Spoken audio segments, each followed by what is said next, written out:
Sud Radio, les clés d'une vie, Jacques Pessis. Les clés d'une vie, celle de mon invité. Voilà un demi-siècle que vous écrivez et chantez en vers, mais pas contre tous, bien au contraire. Des chansons dont la diffusion sur des chaînes ne vous ont jamais empêché de demeurer un homme libre. Bonjour Yves Dutheil. Bonjour Jacques. Alors, 50 ans de chansons, un livre, Chemin de liberté, un coffret, Chemin de liberté aussi, avec 75 chansons, et puis un parcours qu'on va évoquer comme d'habitude, avec des dates clés, comme dans les clés d'une vie. Je vous avais déjà reçu, mais là, j'ai trouvé de nouveaux angles pour parler de vous, avec une date importante d'abord, qui est dans le livre d'ailleurs, le 2 février 1998. Il y a une plaque à l'école militaire qui met définitivement un terme à une affaire de famille, l'affaire Dreyfus. Tout à fait. Effectivement, l'affaire Dreyfus n'était pas close, contrairement à ce que beaucoup d'historiens disaient, et que l'opinion ne reprenait pas toujours. En fait, l'État français avait reconnu l'innocence de Dreyfus, la justice avait reconnu aussi son innocence, mais l'armée ne l'avait pas vraiment encore exprimé. Et c'est à la suite de toutes les manifestations autour de J'accuse que le ministre Alain Richard, à l'époque, ministre de la Défense, a décidé d'organiser une cérémonie à laquelle nous avons été conviés, les familles Dreyfus et Zola. Et c'était un moment extraordinaire parce que ça s'est passé à l'endroit même où Dreyfus avait été dégradé. Cette image terrible de l'humiliation. Alors, il se trouve qu'en plus, les honneurs lui avaient été rendus au moment de ses obsèques. Curieusement, oui, en fait, par hasard, complètement. L'armée qui était complètement bloquée sur le principe de son innocence, en fait. Et il est mort un peu avant le 14 juillet, et son convoi funéraire, militaire donc, a traversé la place de la Concorde au moment où les militaires répétaient le défilé. Et voyant un convoi funéraire militaire, ils se sont mis au garde à vous, ils ont rendu les honneurs à Dreyfus. Dreyfus que vous avez bien sûr chanté, Yves Dutheil.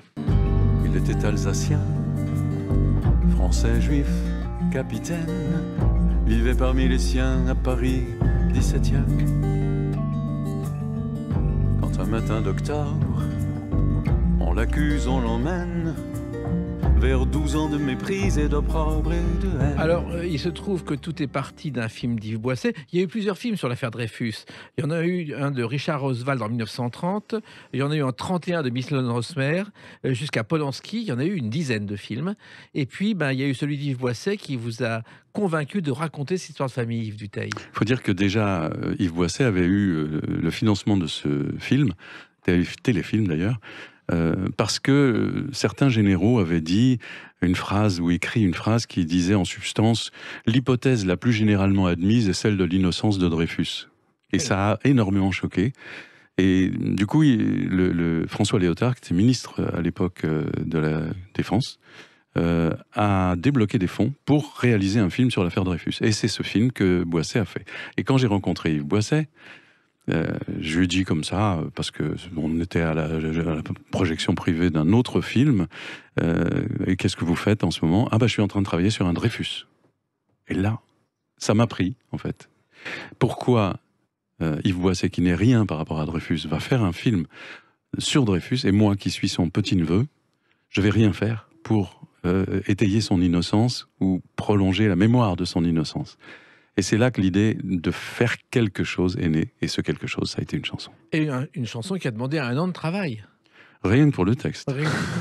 Alors, il se trouve que l'affaire Dreyfus, c'est une chose et la guerre en est une autre. Et la guerre, je vous racontais aujourd'hui pour la première fois, Yves Dutheil, votre père a échappé par miracle à la Gestapo. Oui, ils étaient réfugiés à Lyon en vue de passer en zone libre, ou au passage à Valence, après la guerre.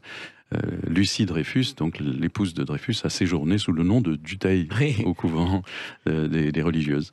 Et donc, il était avec ma mère et ma grande sœur à la gare, à Lyon, en train d'attendre le train, et tout d'un coup, il réalise qu'il n'a pas les papiers, les Ausweis. Ils sont restés à l'appartement. Donc, il repart tout seul en disant à ma mère « Restez là, mettez-vous près de ce pilier, je reviens. » Et en fait, quand il est retourné à l'immeuble où se trouvait l'appartement, il y avait une rafle de la Gestapo. Donc il s'est caché dans une armoire où il est resté plusieurs heures avant de ressortir, tétanisé, terrorisé, déjà à l'idée de ce qu'il venait de vivre, et en plus à l'idée qu'il ne retrouverait pas ni ma mère ni ma sœur.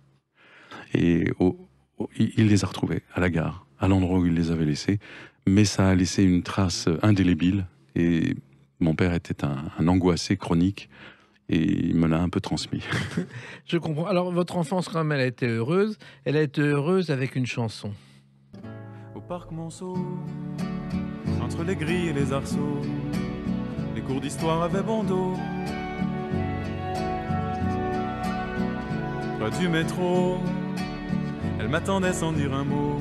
C'est vrai qu'il y avait le parc Monceau qui était votre quartier général, et il y avait aussi le magasin d'horlogerie de votre grand-père où les montres indiquaient 10h10. Tout c'est assez curieux. Parce que le cadran qui indique 10h10, c'est la position la plus élégante en fait, des aiguilles. Et bon, c'était une vraie bijouterie avec des coucous qui sonnaient tous les quarts d'heure. Il y avait une corbeille de bonbons sur la caisse, le comptoir, et j'en ai fait une chanson, Clémentine et Léon, où j'ai un peu changé les noms. Clémentine et Léon Barentin, qui vendaient des pendules à Pantin, se sont connus un jour en prenant leur journal à côté du café du Canal, et je raconte en fait toute l'histoire de cette bijouterie familiale. Et l'horlogerie, justement, c'est l'horlogerie des mots.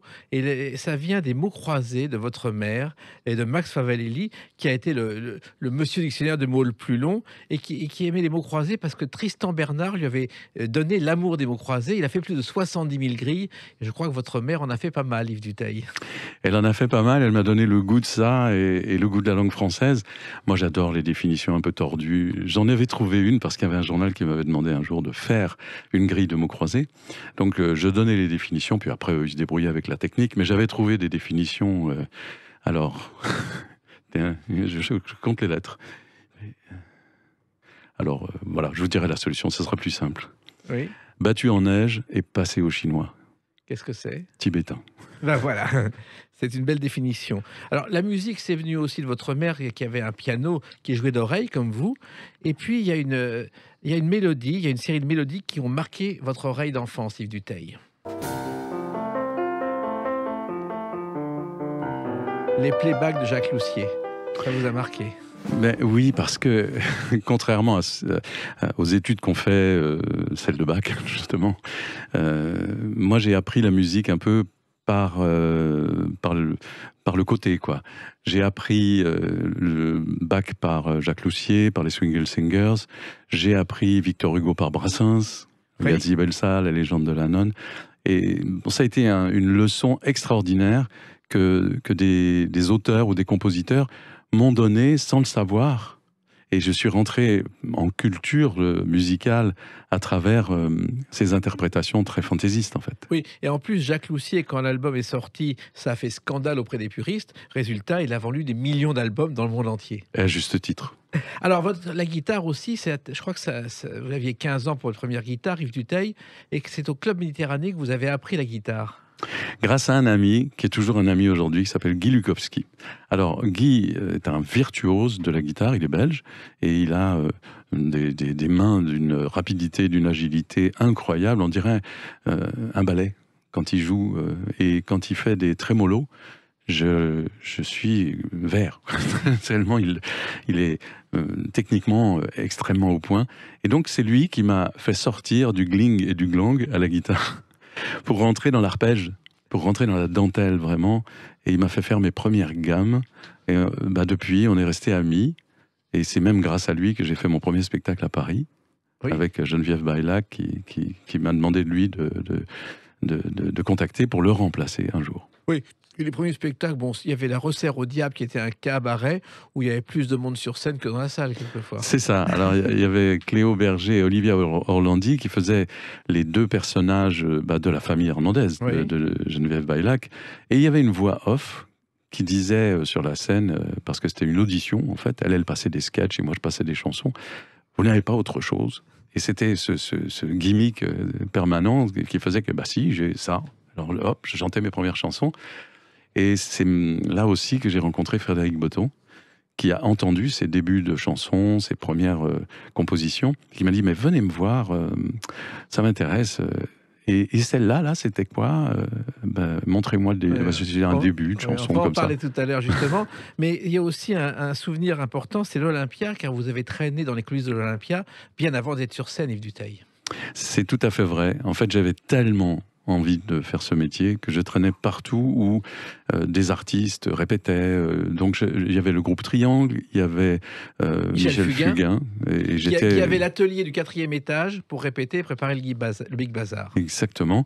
Et moi, j'étais là, dans l'ombre, et je disais rien à personne, et je buvais littéralement tout ce qui se passait.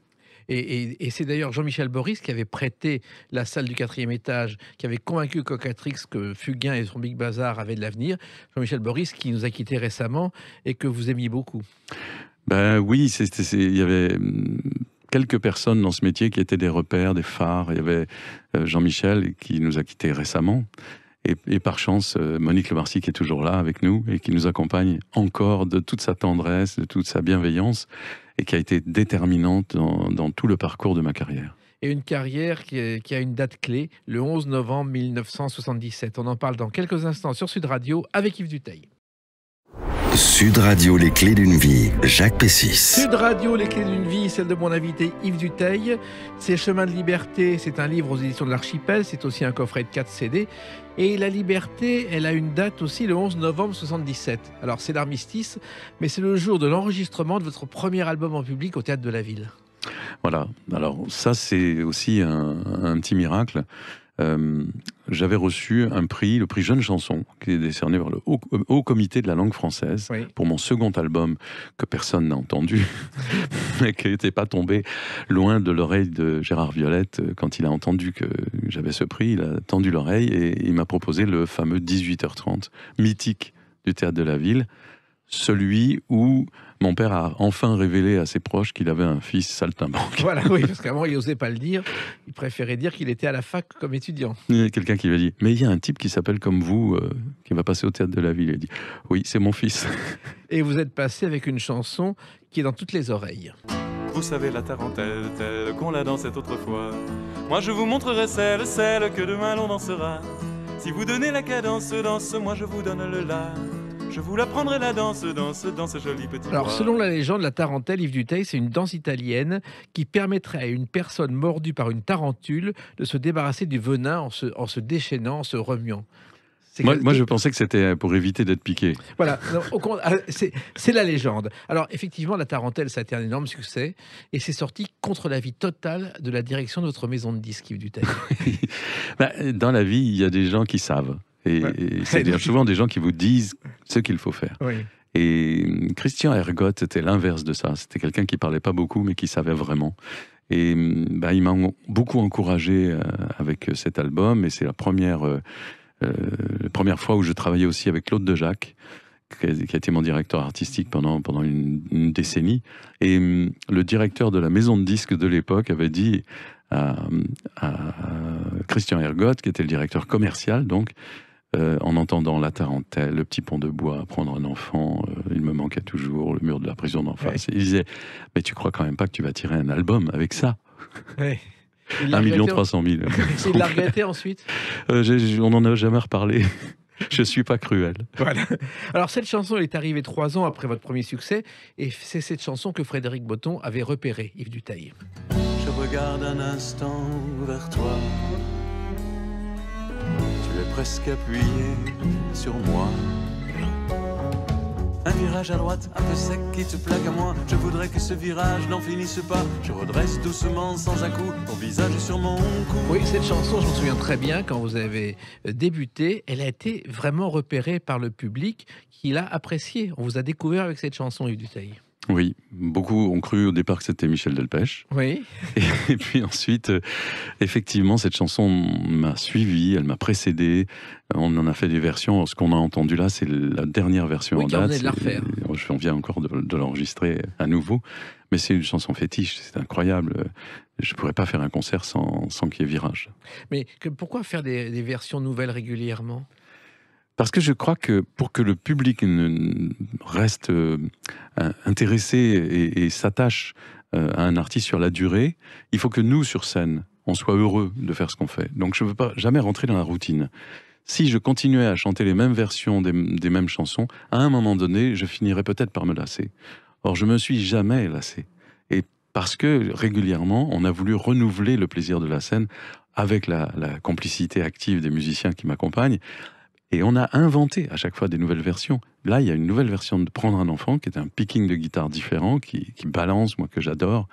Et quand on en arrive à ces moments-là sur scène, où les chansons revivent d'une autre vie, très respectueuse de l'original, mais différente, c'est vraiment un vrai plaisir pour nous. Alors le plaisir, ça a été aussi de débuter sur scène à Bobino avec Régine, qui vous a engagé, grâce, je pense, à Frédéric Breton, qui avait écrit La Grande Zoa, et vous étiez entre des danseurs russes, Régine et des serpents. Oui, c'était presque du traîner avec le python, Oui, le serpent python, python, parce que Régine, qui chantait donc La Grande Zoa, et puis le mardi, et La Grande Zoa, mais son boa. Et son chinchilla. Ouais. Mais sauf que là, elle avait fait le spectacle avec un vrai serpent. Mais un gros, un très très gros, qui s'enroulait autour de son cou et gigotait autour de ses épaules. Donc elle rentrait en scène avec un python, c'était un python, sur les épaules. Et voilà, c'était très très très très spectaculaire, mais en même temps, la salle n'en revenait pas, quoi. Ouais. Et vous n'avez pas eu de problème avec ce python, jamais? Non. Quelquefois, le python s'est un peu lâché sur la scène. Oui. C'était cocasse. Mais non, moi, j'ai pas eu de problème. Et pas eu de problème non plus avec les samouraïs, qui était un numéro d'arts martiaux éblouissant, avec des sabres dont moi, je savais, pour les avoir vus en coulisses, qui coupaient comme des rasoirs. Et c'était très, très, très impressionnant. Alors, il y a eu d'autres concerts dans la foulée, et un soir, vous avez fait un concert au Casino de Calembourg, Yves Dutheil. Il y avait Cocatrix qui était là, et vous lui avez dit un jour, je serai sur scène. Je ne sais pas si vous avez pris au sérieux, sur scène à l'Olympia, bien sûr. Et oui. En fait, je me souviens très bien, il y avait Stone et Chardin juste avant moi, oui, qui avaient chanté. Et moi, c'était mon tour derrière, donc je chante. Et puis je sors de scène, et je vois cette ombre tapie dans les coulisses, avec ce gros cigare. C'était Bruno Cocatrix. Et je ne sais pas ce qui m'a pris, je lui ai dit... bonjour Monsieur Cocatrix, un jour je rentrerai à l'Olympia par la grande porte. C'est quand même assez présomptueux. Et il m'a dit, mais j'en suis sûr. Et finalement, vous lui avez redit, vous l'avez revu à l'Olympia? Bien sûr. Et il se souvenait de ça? Et oui, et il était toujours là, comme d'ailleurs Jean-Michel Boris nous attendait toujours à la sortie de scène, il nous prenait dans ses bras, et c'était une vraie émotion, un super souvenir. Alors, Bruno Cocatrix a eu plusieurs vies. Il a été maire de Cabourg. En fait, il avait dirigé le Grand Hôtel. Il voulait transformer le Casino de Cabourg en Olympia d'été. Ça ne marchait pas parce qu'un monsieur tiers, qu'il appelait le tiers provisionnel, qui était le maire, ne voulait pas. Donc, il s'est présenté contre lui. Il a été élu. Et c'est comme ça que les choses arrivent. Voilà, ça vous est arrivé aussi. Exactement. À Plessis-sur-Marne, car vous ne pensiez pas du tout être un jour maire. Et vous avez fait 4 mandats. Et oui, on votait pour le maire, nous, très régulièrement. Mais à un moment donné, en fait, on habitait là depuis 12 ans, et un jour, on a vu, c'est notre fille d'ailleurs, qui a vu une affiche jaune, l'annonce de la création d'une carrière. Et on s'est dit, mais ce village rural, avec les camions, avec les klaxons de marche arrière, avec les bulles, les 36 tonnes, c'est plus du tout le village où on a choisi de vivre. Ça va plus être rural du tout. Et c'est devenu un combat. Et évidemment, comme j'étais avec Barbara, un des habitants les plus en vue, je dirais, du village, naturellement, on m'a poussé pour prendre la tête du combat. Et de combat en combat et d'affichette en affichette, il y a un moment où les élus du coin nous ont dit « mais vous n'avez qu'à devenir maire ». Oui. Et ça, c'était pas au programme. Non, et il y a quelqu'un qui vous l'a conseillé, je crois, au milieu d'un concert de danseurs tahitiens, c'est Jacques Chirac en personne, Yves Dutheil. Exactement. Sylvie Dupuis, qui était notre agent à l'époque, sa maman était une amie de Jacques Chirac, c'était Anne-Marie Dupuis, maire de Cannes, qui nous avait obtenu un rendez-vous avec le maire de Paris, parce que ce territoire sur lequel devait s'implanter la fameuse carrière qui allait défigurer le village, eh bien, c'était l'emprise du canal de l'Ourcq, et le canal de l'Ourcq, c'est la ville de Paris. Donc on est allé rendre visite au maire de Paris. Et alors, je m'en souviendrai toujours, on était avec Noël très timide, très effacé, dans ces salons feutrés, avec des parois en marbre et des moquettes, et les huissiers qui vous disent tout bas, installez-vous ici, est-ce que vous voulez un petit café, etc. Et au bout d'un moment, on a entendu la voix dans les couloirs qui résonnaient entre les marbres des murs. Alors, où ils sont les Dutheil? C'était Jacques Chirac, c'était notre premier rendez-vous. Et il y en a eu beaucoup d'autres, car vous avez créé des liens d'amitié avec lui. Parce qu'il a toujours été au rendez-vous, à tous les rendez-vous, quand on lui a demandé de défendre la chanson française. Et vous avez été aussi, Yves Dutheil, un pionnier de l'écologie. parce qu'à Précy-sur-Marne, notamment, il y a eu des problèmes de crue de la Marne, et vous les avez résolus très simplement. Très simplement n'est pas tout à fait le mot, mais on les a résolus, oui. Oui. En fait, on a réussi à transformer un outil juridique qui permettait de préempter des terrains en se disant, eh bien, nous, simplement, on a envie de faire quelque chose pour empêcher que de nouvelles personnes s'installent en zone à risque si les maisons sont vendues. Et donc, on a installé un système qui était totalement inédit, qui n'a fonctionné que parce que nous ne savions pas que c'était impossible, et qui a servi ensuite de modèle à toutes les initiatives de récupération en zone à risque, que ce soit des zones Céveso, des zones d'avalanche, des zones d'incendie ou des zones inondables. C'est cette méthode qu'on a instituée à Précy-sur-Marne, comme ça, en néophyte, qui a servi de modèle. Et c'est pas nous qui le disons, c'était Michel Barnier à l'époque, ministre de l'écologie. Voilà, et vous avez fait 4 mandats, et puis ensuite vous êtes revenu à la chanson. Vous n'avez jamais abandonné d'ailleurs, vous baissiez votre écharpe de mer pour prendre votre guitare. Et il y a une autre date importante dans votre vie, c'est le 4 avril 1983. On en parle dans quelques instants sur Sud Radio avec Yves Duteil. Sud Radio, les clés d'une vie, Jacques Pessis. Sud Radio, les clés d'une vie, celle de mon invité Yves Duteil. Ce livre, Chemin de liberté, chez l'Archipel, cet album, ce coffret avec 75 chansons, liées d'ailleurs au livre. Et puis une date importante, le 4 avril 1983.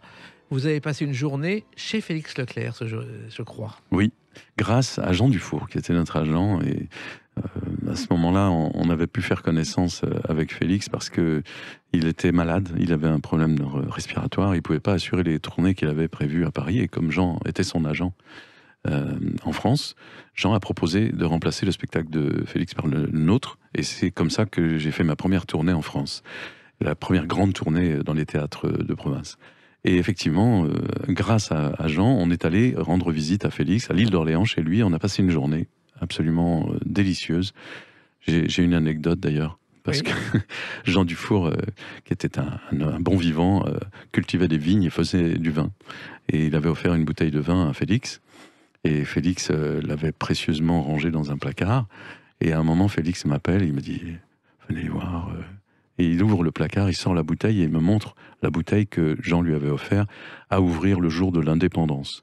Et Félix me regarde et il me dit « J'en arrive à espérer que le Québec ne soit jamais indépendant. » Et il y a une chanson qui est un grand cru et que Félix Leclerc a découvert en premier. Et du Mont-Saint-Michel jusqu'à la Contrescarpe, en écoutant parler les gens de ce pays, on dirait que le vent s'est pris dans une harpe et qu'il en a gardé toutes les harmonies. La langue de chez nous est née justement au retour d'un voyage au Québec. De ce voyage-là, en fait, absolument. Félix nous a parlé pendant très longtemps de la langue française, qui était bridée en fait au Québec parce que 95% de francophones étaient obligés de parler anglais et de faire l'administratif en anglais, de chanter les cantiques en anglais, alors que les Anglais, eux, se sentaient comme chez eux partout. Et ils disaient, c'est pas possible, on ne peut pas vivre comme ça. Et j'ai senti cette colère, j'ai senti cette rage et cet engagement d'un poète pour une cause. Et ça m'a vraiment impressionné. Quand je suis rentré en France, j'étais imprégné de cette conversation et ça a tourné dans ma tête et j'ai mis cette chanson sur le papier, la langue de chez nous. Et on est retourné chanter la chanson au Québec sans que le disque soit encore enregistré. Et on est retourné voir Félix pour lui chanter en premier, chez lui, cette chanson. Et les larmes de Félix, ça a été quelque chose. Quand j'ai vu Félix pleurer, après que je lui ai chanté la chanson, et il m'a dit, mais peut-être qu'il faudrait mettre quelque chose de plus dans cette chanson, un pont entre le Québec et la France. Et je me suis dit, oui, effectivement, peut-être qu'on peut trouver une rime québécoise à la place de la Contrescarpe, par exemple. On pourrait dire, qu'est-ce qu'on pourrait trouver? Il me dit, il y a Saint-Polycarpe. Alors je dis, ok, d'accord, Saint-Polycarpe. Et du Mont-Saint-Michel jusqu'à Saint-Polycarpe, en écoutant chanter les gens de ce pays. Et je me suis dit, mais bon, alors j'ai essayé le soir, à Québec, les gens étaient debout dans la salle. Un des grands moments de ma carrière.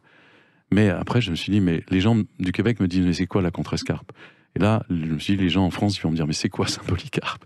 Et c'est là que l'idée est née de changer le texte et de dire, et de l'île d'Orléans jusqu'à la Contrescarpe. parce que l'île d'Orléans, c'est l'île de Félix Leclerc. C'est là où il habitait et c'est là où aujourd'hui il repose. Oui, et je me souviens un jour à Québec qu'avec un groupe, nous avons chanté pour l'anniversaire de Félix Leclerc, il était à l'île d'Orléans, une chorale de 300 personnes pour lui chanter Bon anniversaire.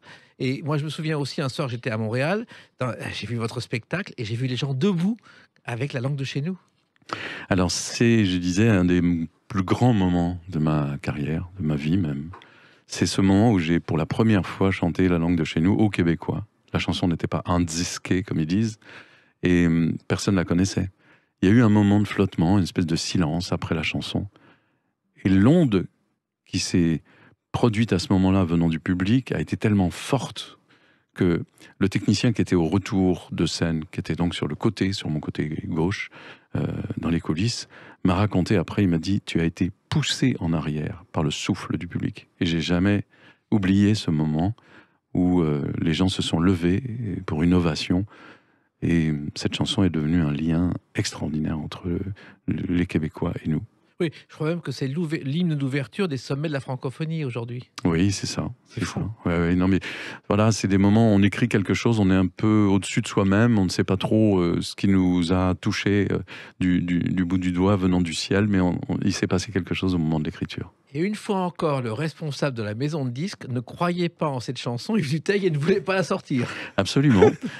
C'était pas le même. Ouais, il avait été viré, le président. Ouais. Et en fait, il m'a dit non mais attends, ça c'est ringard, quoi. C'est un truc, on va nous rire au nez. Oui. C'est un combat d'arrière-garde. Oui. Donc on n'a pas sorti la chanson. Et il a fallu encore une fois l'intervention de Monique Lemarcy, décidément, pour dire mais oui, mais j'ai vu la réaction du public. Je pense qu'on devrait pouvoir la programmer comme une nouveauté. Ça faisait 1 an que le disque était sorti et la suite on la connaît. Voilà, et vous avez aussi au Québec rencontré Gilles Vigneault, vous avez passé une journée avec lui, autre star du Québec, autre légende du Québec, et un soir de 48, Gilles Vigneault assiste à un récital de Félix Leclerc et il lui demande un autographe, il débutait, et Leclerc écrit sur le programme « Fais ce que tu veux ». C'est un petit peu votre devise aussi, Yves Dutheil. Oui, c'est vrai. C'est vrai qu'avec Noël, on a pris notre liberté, on l'a conquise. Et bon, on l'a assumée après. Mais effectivement, notre devise après, ça a été rêver plus haut. Oui. Et aujourd'hui, c'est encore plus haut parce que c'est rêver le monde plus beau qu'il n'est pour qu'il le devienne. Voilà. Et il y a une autre chanson qui est célèbre au Québec, c'est la chanson des baptêmes, c'est celle-ci, Yves Dutheil. Prendre un enfant par la main et lui chanter des refrains pour qu'il s'endorme à la tombée du jour. Prendre un enfant par l'amour. Avec la nouvelle version, effectivement, de cette chanson. Un nouveau Viking de guitare. Voilà. Ouais. Et cette chanson, curieusement, n'a pas été un succès immédiat, Yves Dutheil. Non, parce que je pense qu'elle reflétait quelque chose qui n'était pas habituel à cette époque. C'est l'amour du père, l'amour paternel. Les hommes ont un petit problème avec la tendresse, avec la douceur. Moi, je suis devenu un peu malgré moi comme un défenseur de cette douceur militante, parce que je pense que la douceur est une force intime et que tout le monde aspire à cette douceur, mais personne n'ose le dire. Et comme je l'ai dit, haut et fort, haut et doux, c'est-à-dire que j'ai toujours dit que moi, quand on enregistre la mémoire humaine sur des disques durs, moi je l'enregistre sur des disques doux. Et oui, c'était pas... Brassens disait montrer son cœur ou son cul, c'est pareil. Oui. Non, moi j'avais besoin de ce côté démonstratif de mes sentiments. Et même dans ma propre famille, on n'était pas comme ça. Donc j'étais un peu différent. Et cette chanson, elle a fini par s'imposer à l'envers par le public. C'est-à-dire c'est le public qui est venu vers cette chanson et qui lui a accordé un statut tellement extraordinaire et tellement inhabituel que même moi, ça m'a retourné. Alors, vous avez gagné le concours de la plus belle chanson du siècle. Moi, je me souviens, c'était à l'Olympia, j'étais là en coulisses. Vous avez battu notamment Charles Trenet avec La Mer, qui était 3e, et qui n'en revenait pas. Mais surtout, vous n'auriez jamais dû participer à ce concours au départ, Yves Dutheil. Non, alors on va encore reparler de Monique. Monique, en fait, les organisateurs, on ne va pas les citer parce qu'aujourd'hui, il y a vraiment prescription. Oui. Les organisateurs avaient décidé de ne pas mettre Prendre un enfant. Et Monique a dit, vous ne mettez pas Prendre un enfant ? Elle dit, oh non, on va pas mettre Prendre un enfant, Yves Dutheil, enfin. Bon, elle a dit, écoutez, si vous ne mettez pas Yves Dutheil avec Prendre un enfant, je retire RTL. Et là, il y a eu un blanc. Et ils ont mis la chanson. Et bon, voilà, moi j'ai été probablement l'un des derniers à apprendre que la chanson avait gagné le concours. Vous ne saviez pas? Non, je ne sais. Quand je suis arrivé à l'Olympia, je n'étais pas au courant. Et alors, ça vous a quand même apporté beaucoup de bonheur, mais ça n'a pas été simple non plus, parce qu'il y a eu des tirs de mortier qui sont déclenchés contre vous à cause de cette chanson, ou grâce à cette chanson, Yves Dutheil. Il y en avait déjà eu un peu avant, mais là, ils avaient vraiment trouvé leur cible. Et effectivement, c'est peut-être là que s'est déclenché le processus de liberté. Parce que je me suis rendu compte que je ne pouvais pas assumer les chansons que j'écrivais si je n'en étais pas l'acteur en tant qu'homme.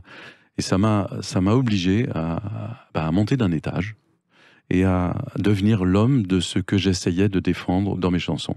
Et devenir le défenseur de la douceur dans un monde où règne la dérision, ce cynisme, un peu cette cruauté médiatique qui fait les délices en fait de beaucoup de soirées de télévision ou de radio, d'humoristes, etc. J'étais un peu une cible. Et là, je suis vraiment devenu plus qu'une cible, j'étais un objectif. Et aujourd'hui, vraiment, j'en ris avec le recul parce que ça y est, la vague est passée. Et puis je pense que le respect, c'est quelque chose qui se conquiert. C'est pas quelque chose qui vous vient naturellement de la part des autres. Et le respect, vous l'avez gagné en défendant la chanson française, parce que vous avez aussi contribué, il faut le savoir, Yves Dutheil, à ce que les quotas de chansons françaises soient respectés. Ça a été un de vos combats. Un long combat avec Jean-Pierre Lang. On faisait le siège de l'Assemblée nationale et du Sénat jour et nuit. Et je me souviens, on avait même été jusqu'à recruter Philippe François, qui était un sénateur qui faisait pas forcément partie de la commission culture, mais agriculture. Vous êtes une grosse légume, c'est normal. Voilà, exactement. Ça, je vais mettre du temps à la digérer. Mais c'est ça, avec les critiques, des fois, on savoure et des fois, on déguste. Là, en l'occurrence, alors, on est allé chercher Philippe François. Oui. Non, je dis ça avec beaucoup de tendresse. Et Philippe François a fait un discours pour expliquer pourquoi il fallait défendre la chanson française. Il a commencé son discours en disant, voilà, beaucoup oublient que le ringard, c'est le tison qui sert à attiser la flamme dans le foyer, dans la cheminée. Ça nous a frappés parce que les sénateurs, ce jour-là, ont voté pour les quotas de chansons françaises et ils voulaient nous défendre. Et cette phrase, le ringard, c'est le tisonnier, en fait. C'est celui qui attise les flammes. Donc on a eu l'impression, avec Jean-Pierre Lang, qui a écrit quand même Les Corons, entre autres, et beaucoup d'autres très très belles chansons, on a eu le sentiment d'avoir marqué des points et d'avoir convaincu la commission culture du Sénat de nous soutenir dans ce combat. Il faut oublier que le mot ringard, au départ, c'est André Frédéric, un humoriste oublié, qui l'a inventé. C'est Jean Carmet qui l'a popularisé. Le mot n'existait. C'est uniquement ça. On a oublié que ce mot vient de André Frédéric et Jean Carmet. Incroyable. Il y a des gens qui font des grandes choses avec des petites notes d'humour. Et la chanson, justement, pour vous, c'est trouver le mot juste. Et vous avez fait aussi des chroniques pour Panorama, des chroniques journalistiques. À chaque fois, vous travaillez une chronique comme une chanson, Yves Dutheil. Oui, et justement, j'ai profité de ce confinement en me disant on ne peut pas faire que du négatif dans cette période. Et j'ai écrit. Et je me suis mis dans la lignée de cette écriture, effectivement, de chronique, qui m'a permis de concentrer le propos. Nous, on a vraiment essayé. J'ai vécu le masque et la plume, en fait. Voilà, exactement. Et en vrai, justement, ce confinement vous a permis d'écrire un livre dont on va reparler dans quelques instants à travers une autre date, le 6 mai 2021. A tout de suite sur Sud Radio avec Yves Dutheil. Sud Radio, les clés d'une vie, Jacques Pessis. Sud Radio, les clés d'une vie, celle de mon invité Yves Dutheil. 6 mai 2021, sortie chez Archipel de Chemin de la Liberté. Alors c'est à la fois un livre, effectivement, à l'Archipel, mais également un recueil de 75 chansons qui sont évoquées dans ce livre. Alors ce livre, c'est le résultat du confinement, Yves Dutheil. Exactement. Et à la fin, au moment de la relecture traditionnelle, quand vous écrivez un livre, l'éditeur vous envoie une version en disant, on en est aux ultimes corrections, maintenant il faut le relire. Donc on relit avec Noël. Et on s'en est souvenu il y a 2 jours, en fait, on était dans un canapé de la maison et on regardait la liste, les chapitres du livre et on se disait, mais c'est incroyable. parce qu'on avait décidé de ne pas évoquer les chansons directement dans le livre, de pas dire ah voilà, alors ça cet épisode, voilà, c'est la tibétaine au cœur si pur qui dormait à l'ombre des murs, etc. Non, on n'a pas fait. Mais par contre, les chansons étaient tellement en filigrane de chaque chapitre qu'on s'est dit que ce serait quand même joli de pouvoir les écouter au fur et à mesure comme ça, éventuellement si on en a envie. Et l'idée est née de ce frère du livre en reflet sonore du propos des chapitres. Alors oui, il y a tous les épisodes de notre vie, et c'est là qu'on s'est rendu compte à quel point, en fait, on avait bâti l'architecture de ce projet comme une ligne de vie, et à quel point notre vie était liée à la musique, et à quel point la musique était liée à notre vie. Et c'est comme ça qu'est née l'idée de ce disque, de reprendre les chansons du livre. Avec 16 versions inédites de chansons. Pour faire de ce disque quelque chose qui ne soit pas une compilation. On ne voulait pas que ce soit une compilation, et ça n'en est pas une. 75 chansons, mais dont 16 ont été des nouvelles versions en studio ou en public, inédites. Et ça nous a fait un bonheur extraordinaire parce que ça nous a permis de retourner en studio avec notre équipe de scène, Michel Collin au son, Laurent Compigny à la console parce que c'est lui qui avait enregistré Respect avec nous, les musiciens avec lesquels je joue sur scène. Et on s'est retrouvés finalement privés de scène, mais pas de musique. Et quand on s'est retrouvés pour jouer, on s'est dit, oh là, ça fait 1 an qu'on n'a pas joué, ça va peut-être être un peu difficile. Et au contraire, ça avait mûri. On était très excités, très heureux, et ça nous a provoqué un bonheur incroyable. À partir de là, le projet s'est emballé, et tous les gens qui ont participé au projet ont été d'un enthousiasme communicatif, et tout le monde s'y est mis, et on n'a jamais été aussi vite pour faire un album aussi grand. Alors, Chemin de liberté, c'est le résultat de 50 années de chansons que vous n'auriez jamais espéré au départ, Yves Dutheil. Quand on est adolescent et qu'on est sur son lit avec sa guitare posée à côté de soi et le carnet jaune avec les petits carreaux où on essaie d'écrire quelque chose, on se doute pas que 50 ans plus tard, on va y être encore, et avec le même enthousiasme, la même passion, le même bonheur. Et la même jeunesse. Voilà, exactement. Alors, ce livre aussi doit beaucoup à Noël. Je dis toujours que votre femme, grâce à votre femme, pour vous, c'est Noël toute l'année. Oui. Et il y a une chanson, d'ailleurs, dans cet album qui reflète ce souvenir. On donnait pas cher de nos peaux, cet amour semblait bien trop beau pour résister au quotidien, à l'épreuve du lendemain. J'ignore encore par quel sentier on a franchi tous ces étés et quel détour on a pu faire pour survivre à tous ces hivers. 40 ans plus tard, Noël est là, derrière chaque chanson, Yves Dutheil. Elle vous a aidé à concrétiser vos rêves d'enfant. Plus encore. Plus parce que j'aurais pas osé rêver le quart de la moitié de ce qui m'est arrivé, de ce qui nous est arrivé. On se retourne pas souvent pour regarder dans le rétroviseur, parce que le pare-brise est beaucoup plus grand, oui, et que c'est mieux de regarder où on va. Mais quand on regarde ce passé, on est quand même heureux. Heureux d'avoir vécu tout ça, d'avoir rencontré des gens merveilleux, d'avoir connu une aventure artistique, amoureuse, humaine, qui nous a amenés partout autour du monde, et qui m'a permis de m'exprimer, de me relier aux autres, moi qui étais plutôt un ado timide. Et effectivement, ce moment d'hommage, en fait, je me dis, il faudrait qu'il y ait une Monique Lemarcy là autour de nous maintenant pour dire « Ah, mais cette chanson-là, 40 ans plus tard, c'est mon hymne à l'amour à moi, sauf que je piaffe de l'avoir écrit. » Et en Corse, vous êtes d'ailleurs l'Yves de Noël, vous n'êtes pas Yves Dutheil. Alors oui, en Corse, c'est Noël qui m'a fait découvrir la Corse, parce qu'elle a passé les plus tendres années de son enfance. Son père l'emmenait là-bas en vacances, ses parents, et sur une plage complètement déserte de Palembadge, qui est aujourd'hui une des plus belles plages du monde, et qui est très loin d'être déserte. Et quand là-bas, elle m'a emmené pour faire connaissance avec son univers de la Corse, son amour de la Corse, et avec les Corses. Parce que la Corse, c'est du soleil, c'est des plages, c'est des montagnes, des paysages, c'est de la charcuterie, c'est du fromage, c'est tout ce qu'on veut, mais c'est aussi des Corses. Et les gens là-bas sont tellement merveilleux que quand on est arrivé, ils m'ont adopté. Mais dans l'autre sens, c'est-à-dire, Noël n'est pas la femme d'Yves Dutheil. C'est moi qui suis le Yves de Noël. Dans ce livre, Chemin de liberté, alors que vous êtes un homme pudique et vous évitez le buzz soigneusement, vous révélez pour la première fois que Noël a été très malade, que vous avez été malade et vous en avez réchappé tous les deux pour repartir de plus belle. Oui, alors on nous imagine mal en souffrance, parce que je crois que j'ai essayé de montrer le meilleur et pas forcément le plus dur, le pire. Mais je crois qu'en ayant traversé le pire, on s'aperçoit qu'on n'est jamais à l'abri du meilleur. Parce que la chance qu'on a eue, c'est d'en réchapper.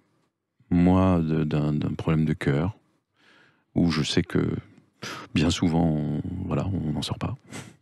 Et Noël, d'un problème grave, elle aussi. Et je crois que ça a été chacun notre tour d'être le soutien de l'autre. Et il y a une autre chanson qui me tient particulièrement à cœur, qui s'appelle « Pour que tu ne meurs pas ». Ben justement, on va l'écouter. Pour que tu ne meurs pas, je plongeais mon regard au plus profond du tien pour soigner ton chagrin. J'aurais voulu qu'on m'aide à trouver le remède. J'aurais changé l'histoire pour effacer les jours qui déposaient du noir autour de ton amour, pour en briser le cou. C'est vrai que cette chanson résume effectivement tout le combat que vous avez mené moral pour échapper au pire, Yves Dutheil. Oui, c'est quelque chose qui a dû nous souder plus fort que tout et qui nous a permis de profiter davantage de tout ce que la vie nous a offert. Et voilà, cette chanson, elle est moins connue, elle est moins exposée, mais elle fait partie de mon panthéon personnel.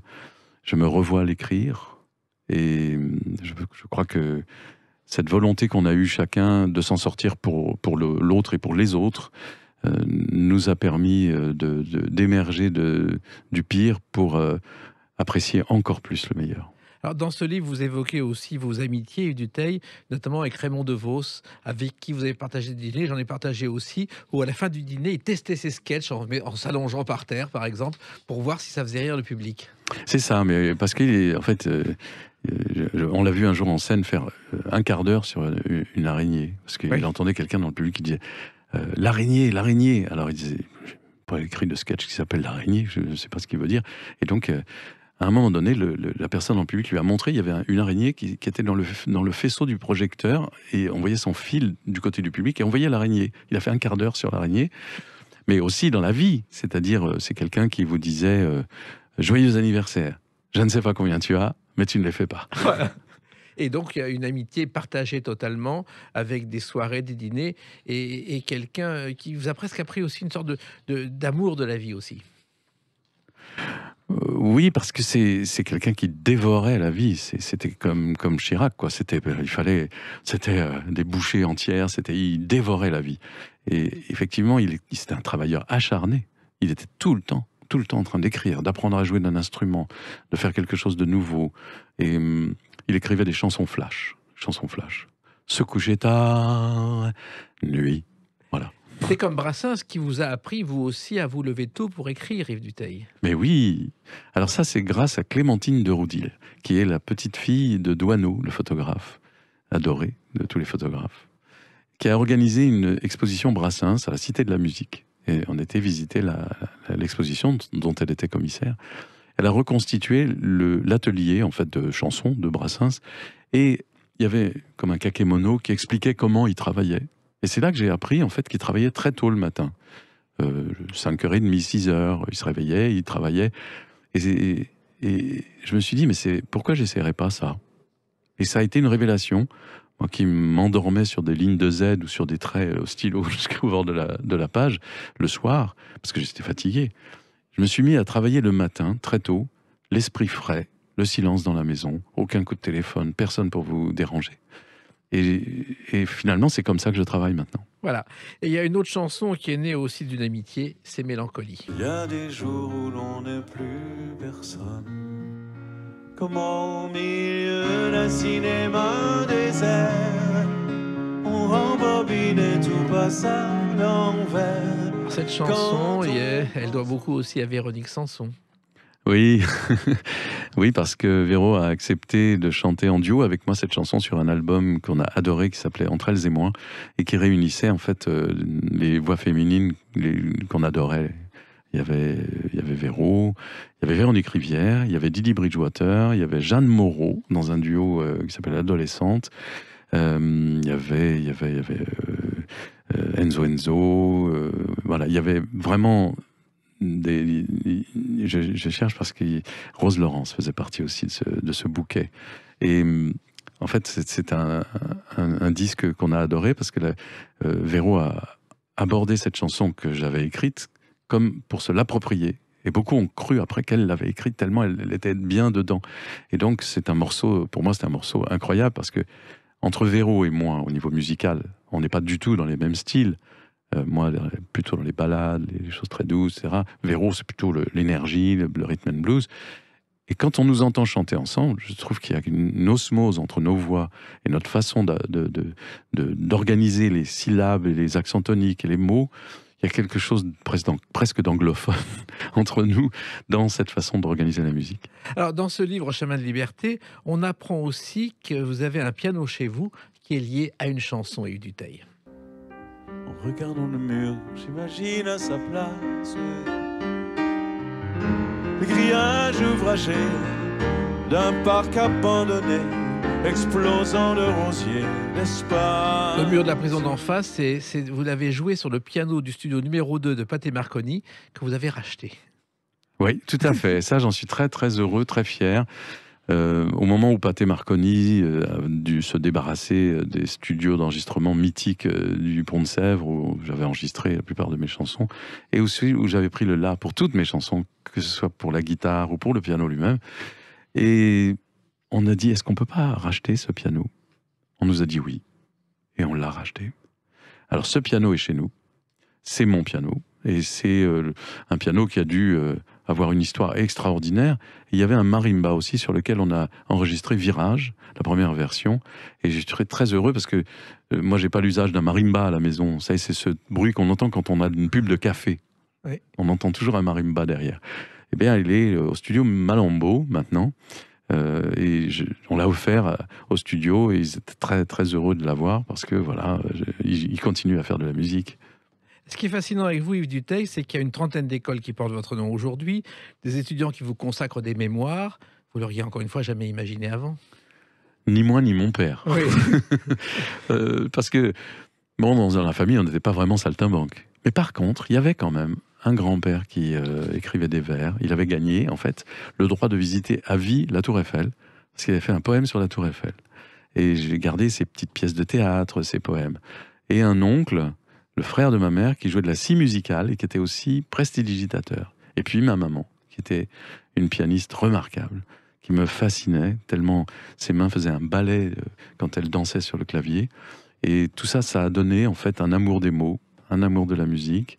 Et je suis l'enfant de ces gens qui m'ont fait peser le poids des mots au trébuchet de la bijouterie familiale. Voilà, et ce livre est un bijou, justement, Chemin de liberté. Faut le lire tout en écoutant ce coffret Chemin de liberté. Merci Yves Dutheil et continuez comme ça le plus longtemps possible. Merci cher Jacques. Merci, les clés d'une vie, c'est terminé pour aujourd'hui. On se retrouve bientôt. Restez fidèles à l'écoute de Sud Radio.